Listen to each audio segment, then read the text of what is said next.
虽然有一些槽点，不过这款双音咖搭仰望悠久确实可以说是最近几年来最具创新的一款国产原创科技组作品。除了获得比亚迪仰望的正版授权，这辆60厘米长的超旗舰积木跑车，甚至还对仰望云辇智能车身控制系统进行了还原，可以实现悬架的升降、侧倾，还有俯仰，甚至同样可以完成像真车一样的跳舞动作。另外还还原比亚迪 E4方4电机独立驱动系统，不但带来了在1:8跑车中非常快的行驶速度，甚至还可以实现原地掉头动作，以及还有转向和方向盘联动、蝴蝶门开合、前后盖开合、主动式扩散器等功能设计。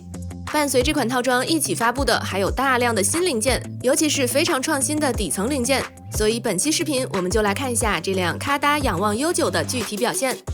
先看包装，彩盒仍然是双音咖搭一贯的天地盖设计，左下角标注的年龄定位仍然是6岁就可以上手的级别。那零件数是3671片，右下角可以看到这是一款标配动态版的套装，并且是通过手机 APP 进行操控。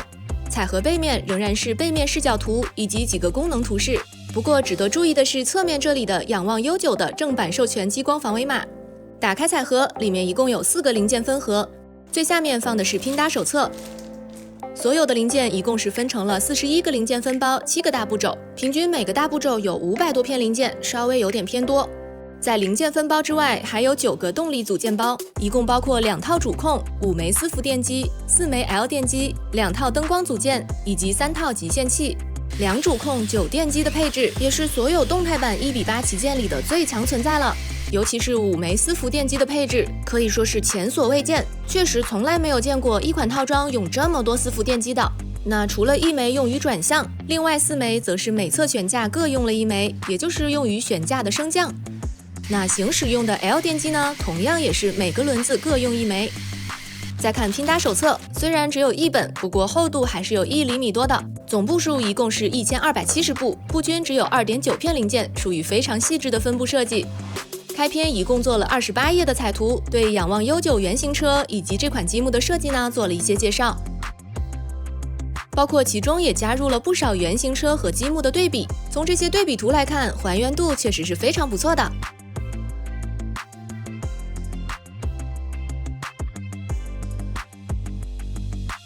在零件方面，首先是展示名牌，应该是采用了 UV 彩印的工艺，不但印刷非常精细，并且可以看到像这样用指甲抠呢也是没有什么问题的。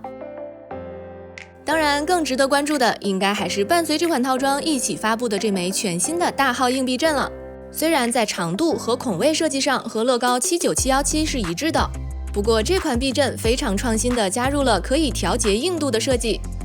首先为避震提供弹力的就是外周的这一圈黑色金属弹簧，而乐高79717的外圈呢只是用于装饰的塑胶件。那这里可以看到，通过旋转灰色的调节旋钮，那么就可以对金属弹簧进行预压缩，从而起到调节避震硬度的作用。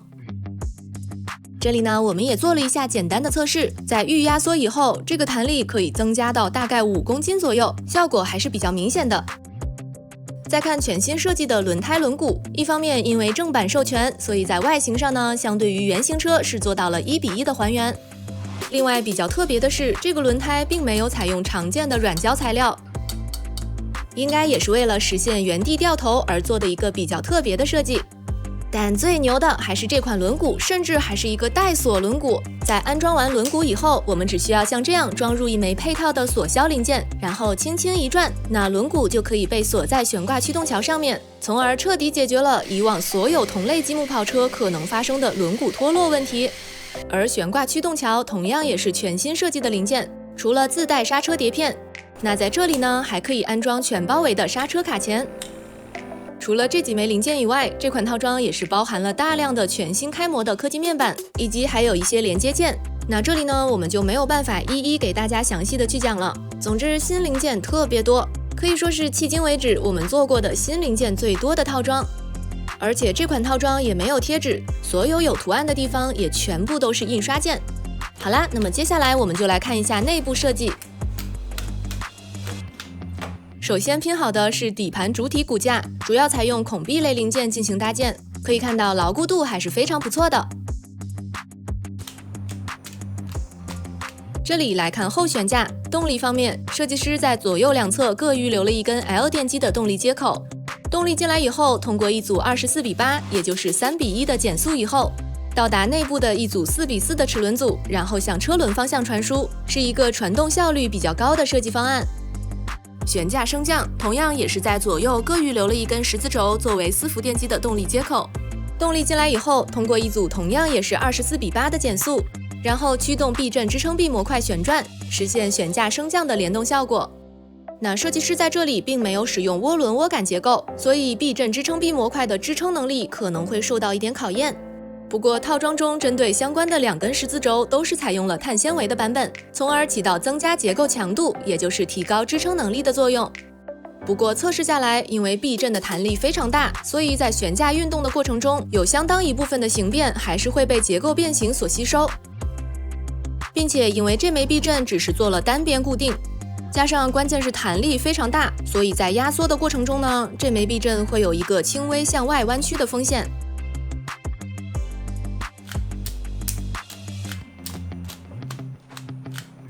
来看前悬架，动力方面和后悬架类似，同样是由左右各一枚 L 电机提供动力，通过一组24:8和一组4:4的齿轮组将动力分别传输给左右车轮。转向联动由一枚4伏电机负责，直接通过一枚12齿齿轮驱动转向齿条，然后通过2组20:12的齿轮组将动力传输到顶上这里的一个球头杆结构，后面会通过拉杆驱动方向盘联动。然后是悬架升降，和后悬架一样，同样也是由每侧悬架各一枚4伏电机负责。另外，同样也是通过一组24:8的齿轮组驱动避震支撑臂模块旋转，所以在风险方面和后悬架也是类似的。另外，前悬架这里的拼搭手册呢有一点小问题，这个我们最后再说。在完成底盘各个模块以后，接下来我们继续完成剩下的外观模块。那么到这里，大家可以看到这辆车子呢也是采用了大模块设计，不过有些大模块的合体并不是非常容易。这里我们先看一下各个外观模块。车头灯模块非常好的还原出了原型车的 C 字形车灯，其中下灯条模块采用凸力固定，而侧灯条模块只固定了半个插销。车头上沿模块，其中前面这里非常创新的使用了轮眉零件进行搭建。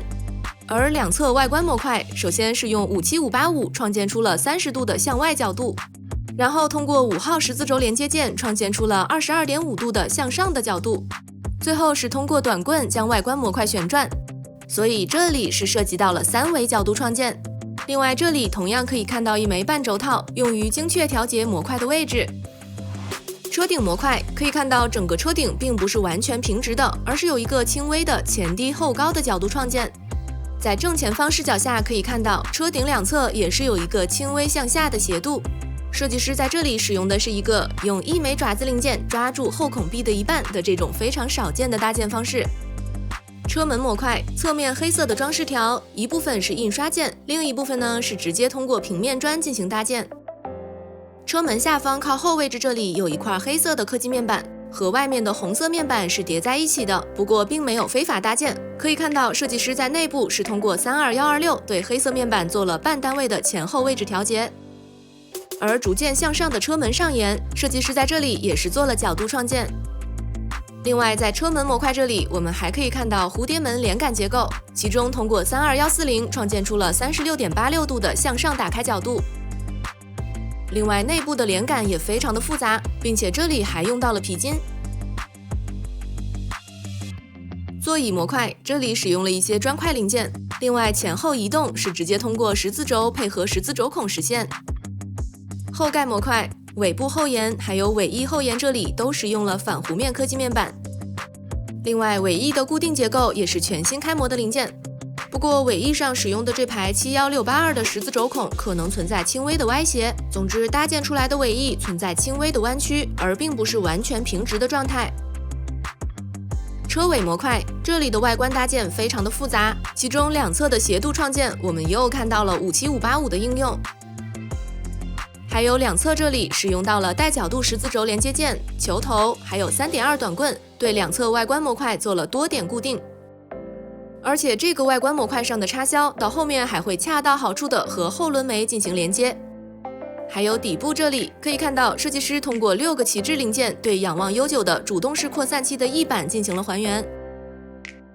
其中中间的这2枚只抓了1个抓手，是一种哪怕牺牲一点牢固度也不放过细微还原的搭建方式。好啦，那么看完了上面的这些模块，接下来我们把所有的大模块进行合体，过程中也需要对复杂的电机线进行一下排布。那最终经过大概20个小时左右，这辆仰望悠久呢也就完成了。最终的成品长60厘米，重3.45公斤。接下来我们就通过模型对比来详细的看一下这辆悠久的外观还原情况。车头前沿，车头下扰流板，两侧的风刀，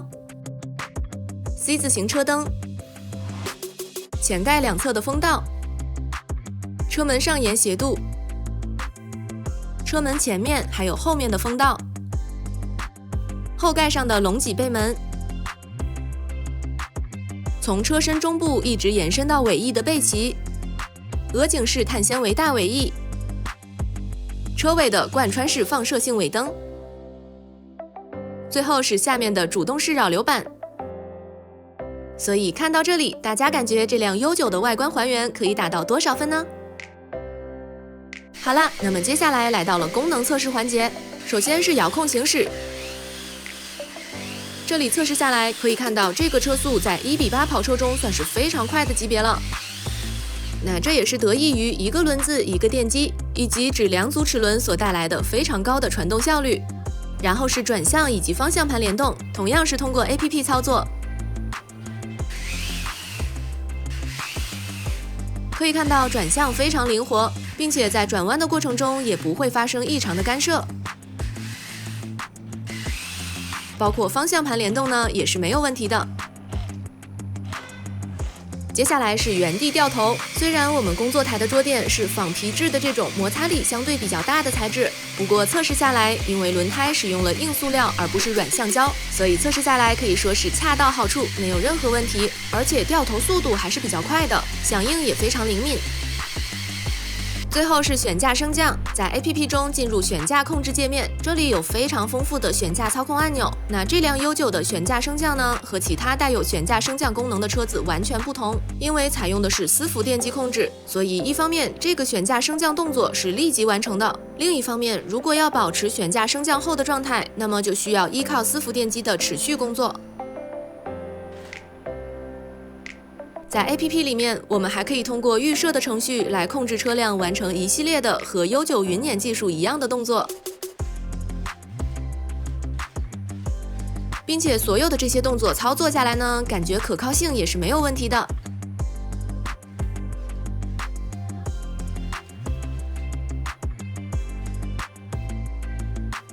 那么电控功能方面，这辆车子还有一个可以遥控的前后车灯，那点亮以后的状态，大家也可以自己感受一下哦。除了上面的这些遥控功能，在手动功能方面，还有两侧的蝴蝶门开合，以及前盖开合、后盖开合。那这几个功能测试下来呢，也都没有什么问题，并且打开以后的支撑也是没有问题的。不过蝴蝶门的开合可能需要稍微注意一下角度。另外，蝴蝶门的底部有一个车锁结构，在关闭以后呢，可以像这样扣进去，扣好以后还是比较牢固的。那下面我们就来继续看一下这辆车子的牢固度。首先，全车大部分外观科技面板，设计师呢都是做到了多点固定。另外，把整个车子像这样从前后抱起来，在整体牢固度方面是没有问题的。不过前后的一些局部位置呢，还是会比较容易发生零件脱落的问题。所以像车灯这里、两侧的风刀，还有中间仰望车牌这些地方呢，如果想要牢固一点，那可以尝试做一下点胶处理。看完了牢固度，接下来我们来看一下这辆悠久可能存在的一些问题，还有一些拼搭方面的注意事项。B140这一步，转向和方向盘联动相关结构中，手册这里关于齿轮角度标定的图示是错误的。下面的左右各一枚用于行驶电机的齿轮呢，并不需要角度标定，而上面这枚杏色的20齿齿轮，实际上是需要和下面的这枚黑色的12齿齿轮做角度标定。具体的，我们需要把它们都调到十字对中的位置。那这里如果已经装好了也没有关系，因为这2枚齿轮的转速不同，我们只需要一直旋转就可以把它们转到同时处于十字对中的状态了。B142这一步前悬架升降相关联动结构中，这里需要对24齿齿轮和8齿齿轮做角度标定，目的呢是为了控制好悬架的初始高度，但这里的步骤可能既不好安装，也不太好标定。那这里建议可以使用一枚后面会用到的60483，像这样先把这根连接8齿齿轮，也就是丝符电机的十字轴的角度呢给固定住。然后竖向以十字对中的角度安装这枚24齿齿轮，安装好以后，像这样跳2个齿过来就可以了。另外这里也建议先装好其中一边，再安装另外一边。B149这一步的前悬架转向齿条在安装后缺乏固定，在拼装的过程中呢，经常会掉下来，也是不太好的体验。不过问题不大，在合体的时候稍微注意一下就可以了。D152和 D177在安装2侧车灯模块的步骤中，车灯下面的这个模块呢会非常容易脱落，那建议这里最好是最后再装。还有 F55和 F87 2侧后轮眉模块的合体同样也是比较困难的，那这里主要是因为里面的一根后孔壁缺少支撑，所以这里我们可以用一把镊子把它顶一下，可能会比较好装。以及这款套装也存在一些需要在狭缝中操作的步骤，可以说部分步骤的拼搭难度确实是比较高的，不管是对于新手还是老手，在拼搭的过程中呢，都需要稍微多一点的耐心哦。最后，因为这是一款拥有高达9枚电机的动态版套装，而且没有做快装快拆的设计，所以建议在开始拼搭前呢，最好对所有的电机做一下测试。另外，也一定要按照手册图示，在相关的电机插头这里贴好标记贴纸哦。还有，如果不想内部的排线混乱的话，那也可以准备一些小扎带，像这样把它们捆扎一下。但无论如何，这款套装的电机走线呢，都是相对比较繁琐的，比贴贴纸还更加需要耐心。所以在开始拼搭前，最好是要有一点心理准备哦。好啦，那么最后来总结一下这款套装，在优点方面，非常优秀的堪称模型级的外观还原度，非常创新的功能设计以及下地可玩性。尤其是对云辇系统的还原，能够跳舞的积木车，相信一定是会让不少玩家多少感到一点震撼的。另外还有非常丰富的新零件，尤其是可以调节硬度的避震，可以锁上的轮毂，这种非常有功能价值，而且完全不是说跟在乐高后面模仿的这些新零件。当然还有正版授权、全印刷件、大量的开篇彩图、方便的 APP 操控等等，这些呢也都可以说是这款套装的亮点。那在槽点方面，最主要的就是这款套装确实是一款为了追求极致外观还原，在拼搭体验方面稍微做了一点牺牲的一款套装了。具体的也就是前面提到的这些拼搭过程中的问题。当然，最后的成品确实是非常出色的，无论是拿来收藏展摆，还是下地把玩，可以说都是一款足以让人印象深刻的国产原创作品。好啦，那么本期评测就到这里啦，咱们下期见，拜拜。